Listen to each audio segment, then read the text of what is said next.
അബൂ സുഫിയാൻ ഇബ്നു ഹർബ് റളിയല്ലാഹു അൻഹു 20 കൊല്ലം ഇസ്ലാമിനെതിരെ യുദ്ധം ചെയ്ത് പിന്നീട് സ്വഹാബിയായ ആളാണ് മഹാനായ അബൂ സുഫിയാൻ ഇബ്നു ഹർബ് റളിയല്ലാഹു അൻഹു.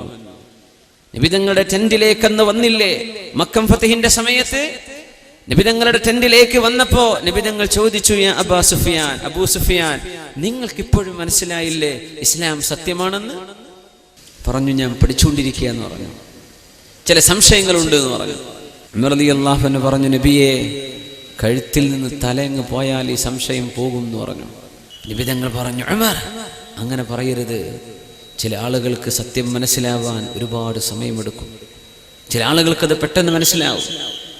ചില ആളുകൾ ഒരുപാട് കാലം, അങ്ങനെയാണ് പ്രസ്ഥാനങ്ങളും വിഭാഗങ്ങളും ഒക്കെ അങ്ങനെയാണ്. ഒരുപാട് കാലം പ്രവർത്തിച്ച് പിന്നെ മനസ്സിലായത്, റബ്ബേ, ഞാൻ ഈ ചെയ്തതൊക്കെ, ഞാൻ ഈ പ്രവർത്തിച്ചതൊക്കെ എന്തോ വേണ്ടാത്തതിനായിരുന്നു, ശരിയായില്ലല്ലോ. പിന്നീട് തെളിയും. ചിലർക്ക് പെട്ടെന്ന് മനസ്സിലാവും ഞാൻ നിലനിൽക്കുന്നത് ശരിയല്ലല്ലോ എന്ന്. ഉൾക്കാഴ്ച ചിലർക്ക് പെട്ടെന്ന്, ചിലർക്ക് ഒരുപാട് സമയമെടുക്കും.